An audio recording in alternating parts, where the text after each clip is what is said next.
1절에서 11절입니다. 고린도전서 15장 1절에서 11절 우리 한 절씩 교독하시고 마지막 절 읽어보시겠습니다. 형제들아, 내가 너희에게 전한 복음을 너희에게 알게 하노니 이는 너희가 받은 것이요 또 그 가운데 선 것이라. 너희가 만일 내가 전한 복음을 굳게 지키고 헛되이 믿지 아니하였으면 그로 말미암아 구원을 받으리라. 내가 받은 것을 먼저 너희에게 전하노니 이는 성경대로 그리스도께서 우리 죄를 위하여 죽으시고 장사 지는 바 되셨다가 성경대로 사흘 만에 다시 살아나사 게바에게 보이시고 후에 12제자에게와 그 후에 500여 형제에게 일시에 보이셨나니 그 중에 지금까지 대다수는 살아있고 어떤 사람은 잠들었으며 그 후에 야고보에게 보이셨으며 그 후에 모든 사도에게와 맨 나중에 난삭되지 못하여 난 자 같은 내게도 보이셨느니라. 나는 사도 중에 가장 작은 자라. 나는 하나님의 교회를 박해하였으므로 사도라 칭함받기를 감당하지 못할 자니라. 그러나 내가 나아가는 것은 하나님의 은혜로 된 것이니 내게 주신 그의 은혜가 헛되지 아니하여 내가 모든 사도보다 더 많이 수고하였으나 내가 한 것이 아니요 오직 나와 함께 하신 하나님의 은혜로라. 그러므로 나나 그들이나 이같이 전파하되 너희도 이같이 믿었느니라. 아멘. 예, 우리 서로 해피 이스터 이렇게 함께 인사하시겠습니다. 해피 이스터. 예, 부활하신 주님을 찬양하고 우리 이 자리에 예배 오신 여러분들 너무 환영하고 축복합니다. 빨리 끝내야 되겠습니다. 우리 찬양대가 그냥 이렇게 너무 찬양을 열정적으로 해주셔가지고 제가 해야 될 것을 앞에는 다 줄이고요. 여러분, 오늘 본문을 한번 집중해 보십시오. 오늘 본문 속에는 예수 그리스도의 부활과 관련해서 중요하고 독특하고 구별되고 차별된 내용이 기록되어 있습니다. 여러분, 설교 제목 그대로 달라도 너무 다른 예수 그리스도의 부활, 그 은혜가 오늘 본문에 기록되어 있습니다. 여러분, 이런 얘기를 많이 들어보셨을 겁니다. 기독교의 부활에 대해 이런 말을 들어보셨을 겁니다. 셀 수 없을 정도로 많은 종교에서 기독교만이 부활 신앙을 가지고 있다. 이 말을 들어보셨을 겁니다. 맞습니까? 네. 그런데 안타깝게도 부활에 관한 것, 특히 죽었다가 어떤 신이 되살아난 이야기는 다양한 종교와 신화 속에 등장합니다. 이러면 안 되잖아요. 이러면 안 되잖아요. 근데 끝까지 들어보셔야 됩니다. 그러니까 셀 수 없을 정도로 많은 종교 중에서 기독교만이 부활 신앙을 가지고 있다라는 말은 단편적으로 받아들이면 안 된다는 거예요. 그러니까 혹시라도 타 종교 또는 신화에서 되살아난 신, 영생하는 신의 이야기를 가지고 와서 우리를 공격할 때 어떻게 하시겠습니까? 그죠? 그래서 제가 오늘 예방접종을 마쳐드리겠습니다. 그런 말을 할 때 여러분 분별하셔야 됩니다. 죽음과 재생의 신, 그러니까 dying and rising God, 이런 개념이 생각보다 많이 있습니다. 여러분, 고대 근동지역의 그 유명한 이집트 문명 아시죠? 이집트 신화의 이슈타르 탐무스가 죽었다가 다시 살아났습니다. 북유럽 켈트족 신화의 케르눈노스라는 신이 또 죽었다가 살아났습니다. 큰일 났다, 그죠? 이 남아메리카의 아즈텍 신화에 나오는 시페, 트렉트크, 이런 신이 있나 봐요. 얘도 죽었다가 살아났답니다. 그리고 여러분, 그리스 로마 신화에도 있습니다. 아도니스, 아티스, 디오니수스, 다 죽었다가 살아났습니다. 이거 어떡하죠? 여러분, 그 중에서도 제가 여러분 한 번쯤은 들어보신 디오니수스 아시죠? 로마로는 바쿠스, 우리 바카스. 디오니수스가 뭡니까? 술의 신이잖아요.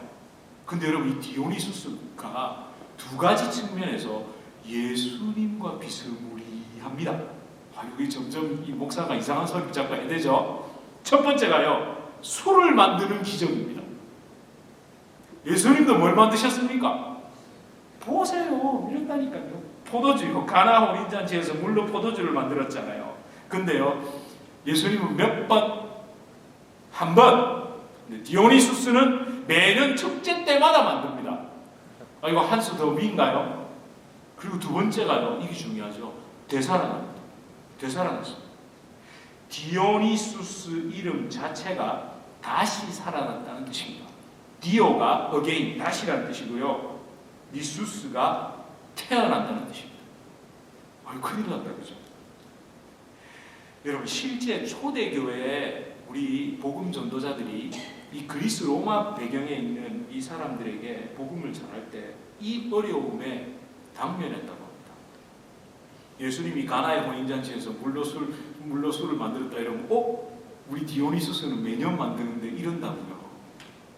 예수님이 죽었다 다시 살아나셨습니다 이러면 우리 디오니소스도 살아났는데 이랬다니까요. 실제로 그런 일을 겪었습니다. 그래서일까요? 고린도전서를 기록한 사도 바울은 무슨 결정적인 선포를 하는지 우리 함께 읽어볼까요? 3절에서 4절입니다. 우리 함께 한번 읽어보겠습니다. 시작. 내가 받은 것을 먼저 너희에게 전하노니 이는 성경대로 그리스도께서 우리 죄를 위해 죽으시고 장사 지낸 바 되셨다가 성경대로 사흘 만에 다시 살아나서. 여러분, 이게 굉장히 중요합니다. 우리는 그냥 당연하게 생각하는데 여러분이 2000년 전으로 거슬러 올라가 보면 이 말이 굉장히 결정적인 이야기입니다.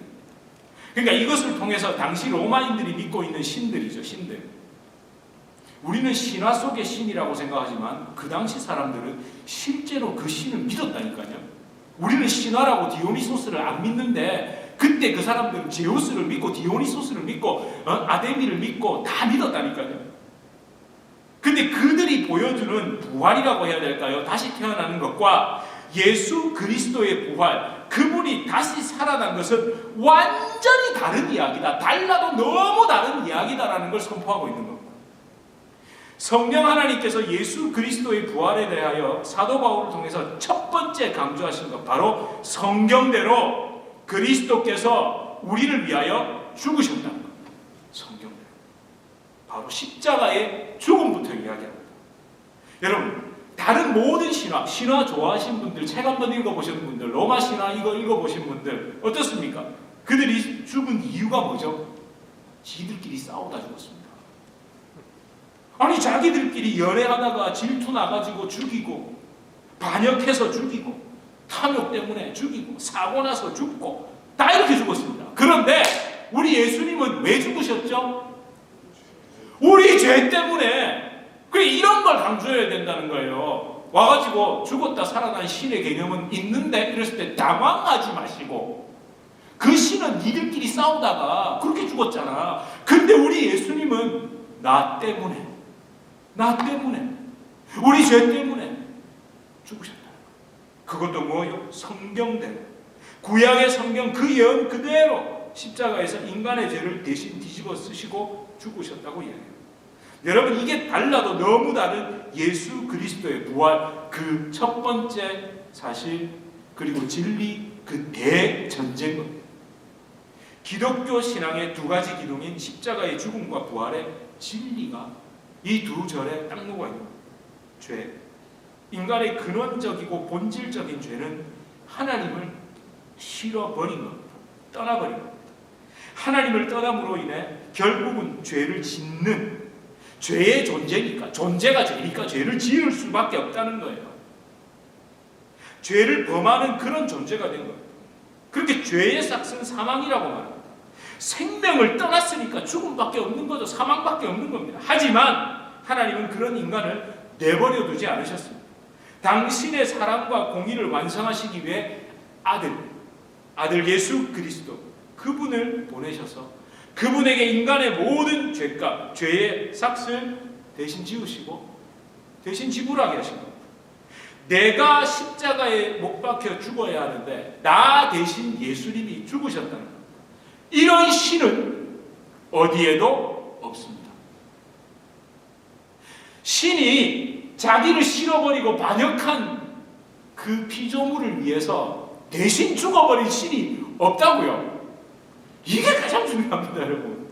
자기를 싫어서 버린 존재를 위해 죽는 신은 그 어디에도 없습니다.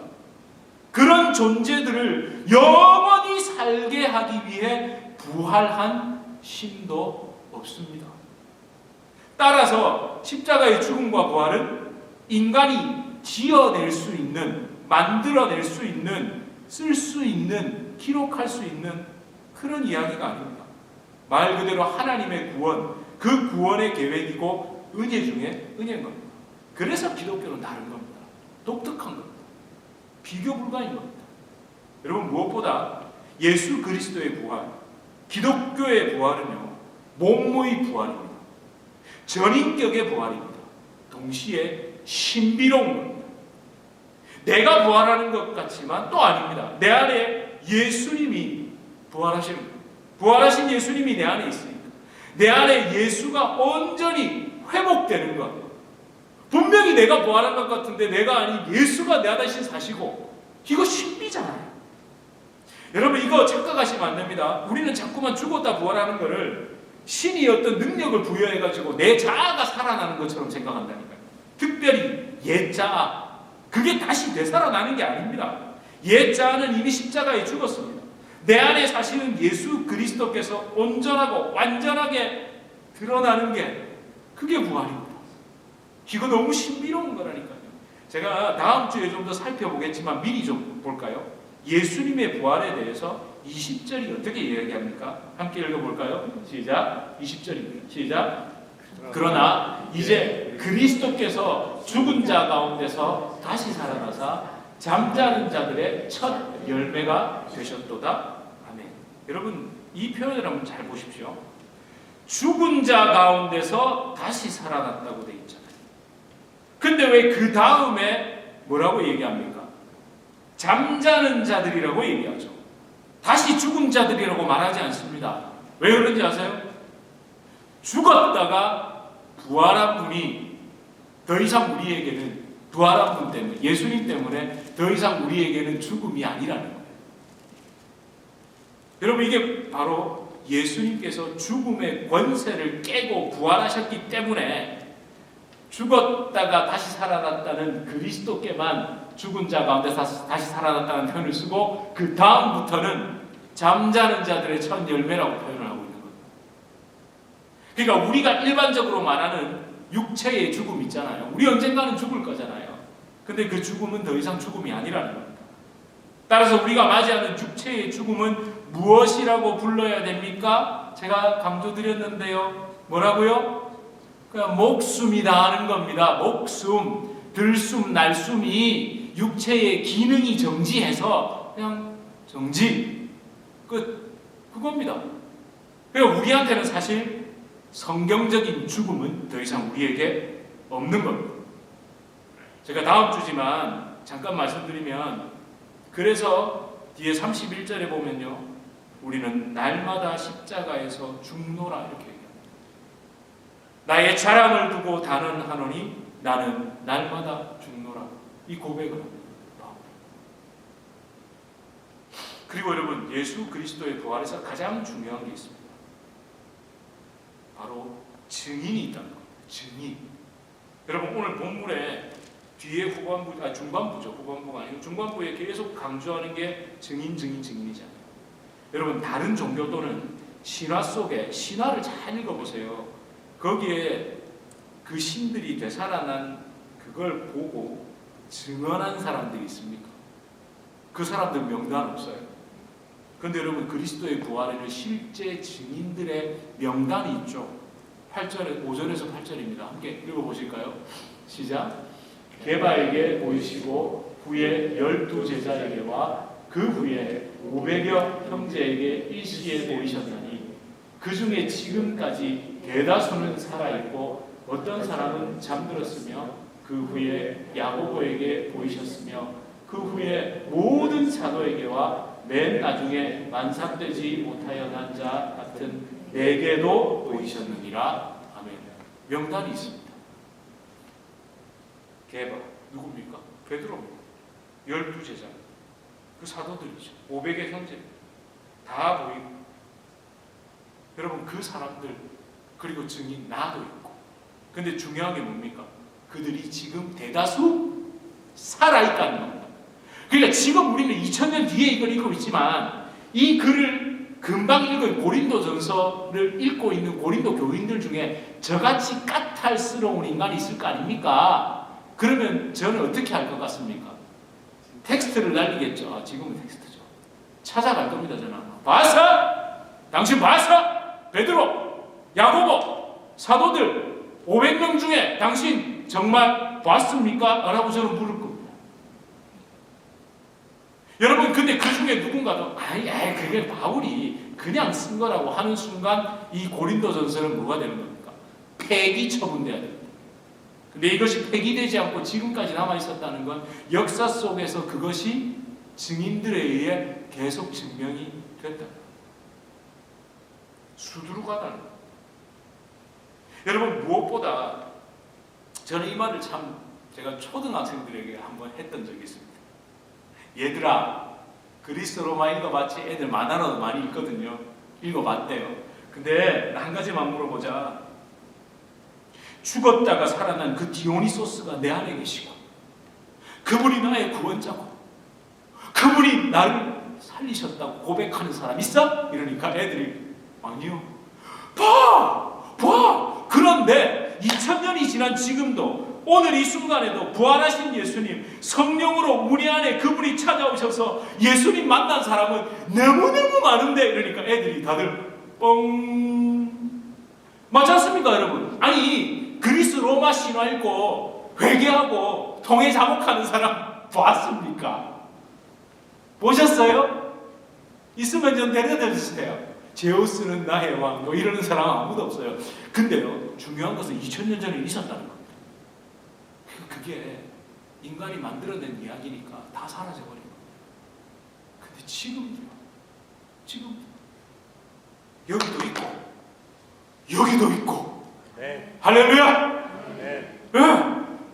사랑하는 성도 여러분, 부활하신 예수님을 만난 증인들은 그래서 예수님 전했습니다.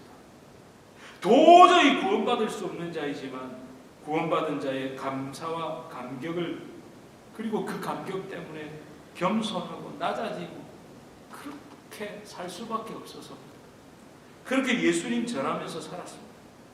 그런 고백, 그 은혜에 합당한 삶을 살았습니다. 여러분, 그래서 그 이후에 이어지는 이야기가 9절에서 11절이 뭡니까? 한번 고백 함께 읽어보실까요? 시작. 나는 사도 중에 가장 작은 자라. 나는 하나님의 교회를 박해하였으므로 사도라 칭함받기를 감당하지 못할 자다.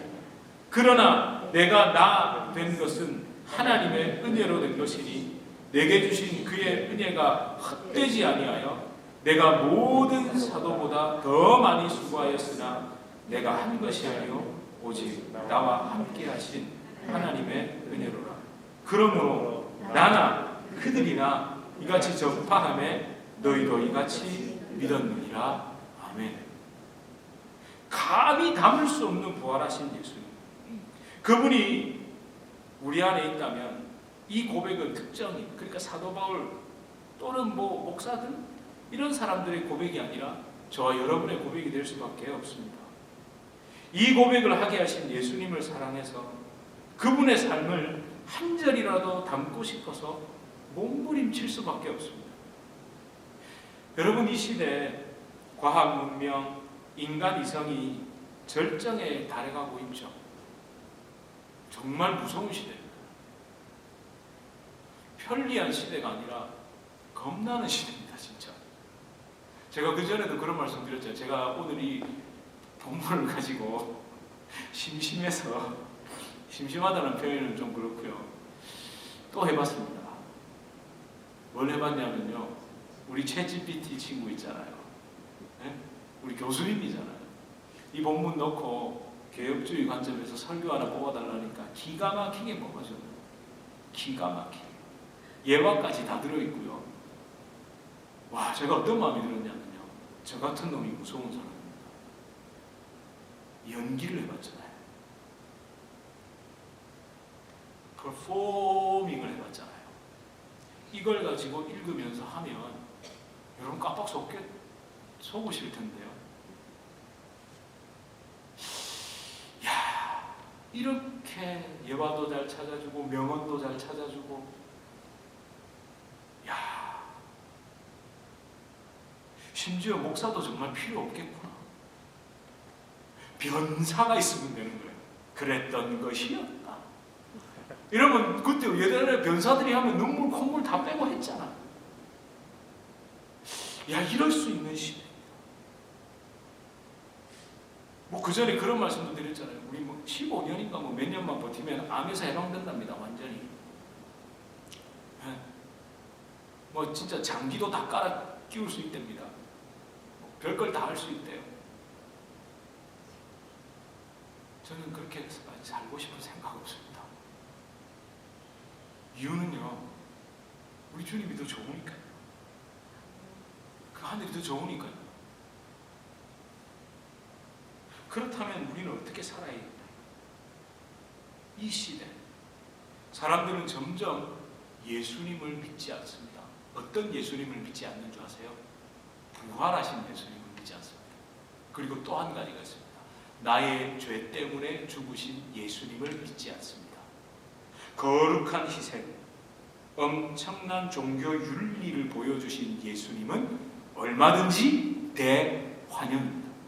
그러나 나의 죄 때문에 십자가에서 죽으시고 그런 나를 다시 살리기 위해 부활의 첫 열매가 되신 예수님은 믿지 않는 시대가 됐습니다.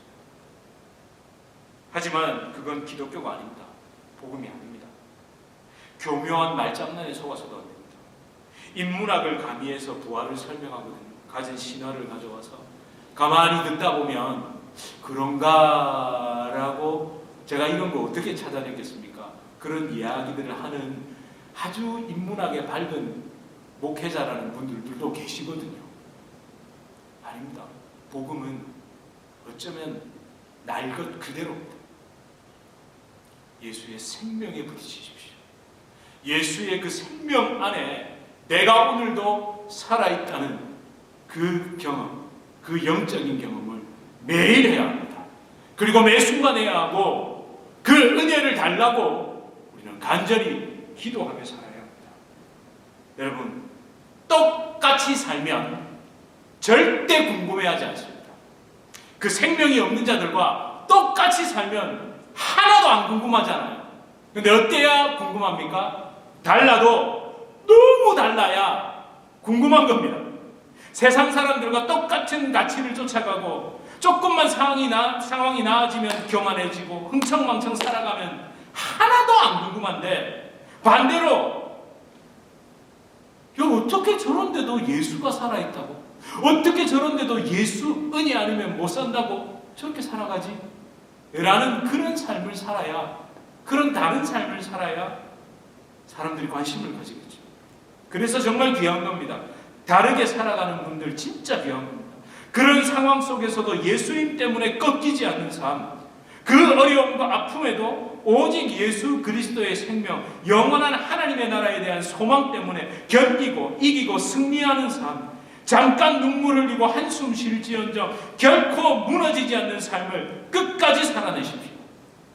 그래야만 여러분의 삶을 통해 사람들은 뭐가 저렇게 좋지? 나 같으면 포기해도 끝나도 12번도 더 끝났을 텐데 무슨 힘으로 저렇게 견뎌내지? 그 궁금증이 생길 겁니다. 그리고 저는 오늘 여러분들의 찬양을 들으면서 무슨 이렇게 조그만 교회에서 저렇게 뜨겁게 찬양을 하지? 여러분, 할렐루야? 아니 무슨 지금 앉은 분이나 선 분이, 찬양하는 분이나 앉아있는 분이나 비슷하잖아요. 우리 뭐 이거 한번 해볼까요? 전 교인의 찬양 대화 뭐 이런 거. 우리 모두 다 나가서 찬양을 해도 우리 하나님이 들으시잖아요. 아멘? 네. 여러분, 작은 교회를 다니면 어떻습니까?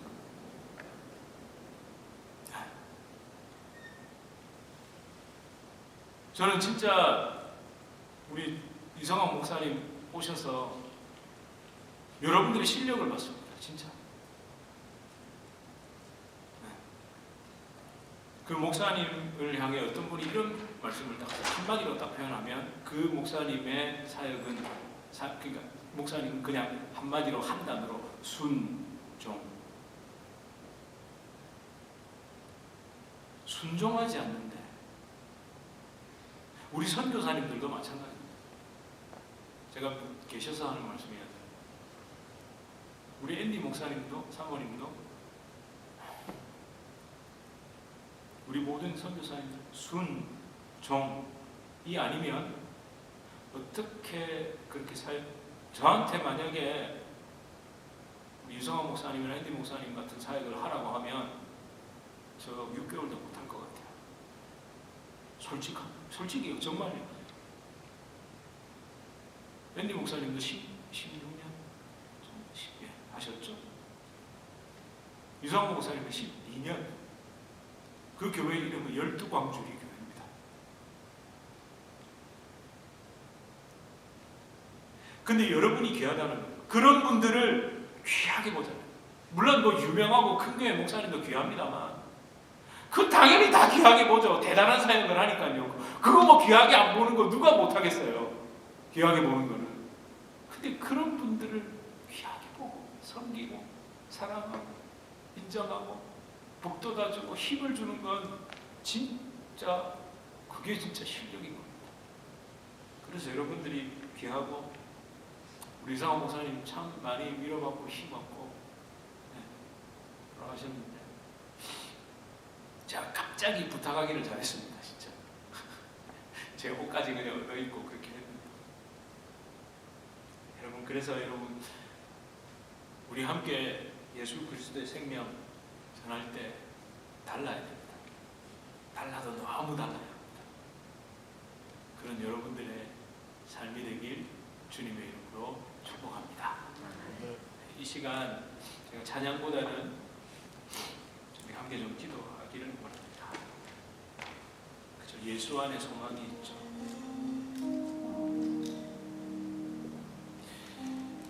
환난 중에 나의 노래시고 그 안에서 나를 도우시는 견고한 반석이신 주님. 그 주님이 우리와 같이 되셨답니다. 사람 몸을 입고 오셔서 말도 안 되는 하나님이 사람 몸 입고 와서 내가 나다, 내가 이렇게 위대하다 이걸 보여주신 게 아니라 물론 그걸 보여주셨지만 그 방법은 십자가에서 죽으시는 거였습니다. 오늘날은 아무도 그런 길을 가고 그 예수님처럼 살아가는 사람을 환대하지 않는 시대가 됐습니다. 또 이렇습니다. 남이 그 길을 가는 건 박수쳐도 내가 그 길을 가는 건 싫습니다. 근데요, 진짜 예수님을 사랑하면 가지 말라고 해도 그 길 가게 됩니다. 우리 최소한 이래야죠. 내가 그 길을 못 간다면 미안해라도 하고 죄송해라도 해야죠. 그리고 단 한 번이라도, 단 한 순간이라도 주님 닮기를 원합니다라며 이미 그 은혜가 내 안에 들어왔음을 믿고 그렇게 결단해야죠.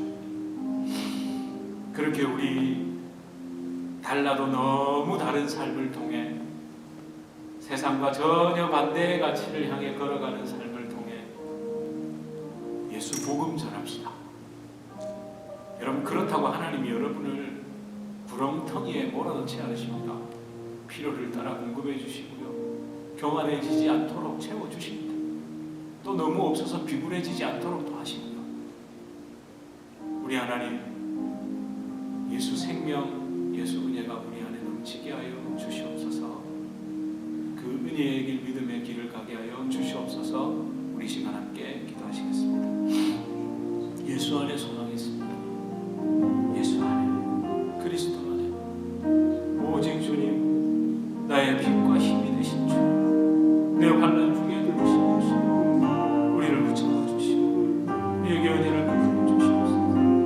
십자가에서 죽으신 그 주, 하나님, 그 땅에서 모든 진노와 진정을 이겨내신 주, 우리를 도와주시옵소서.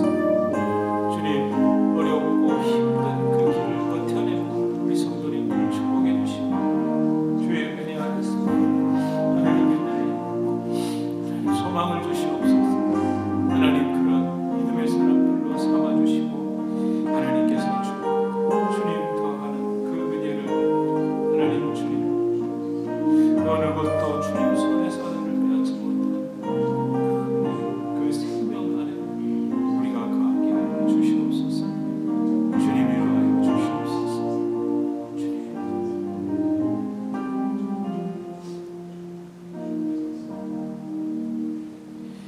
하나님, 예수님의 부활은 그냥 힘센 신이 다시 되살아나는 게 아닙니다.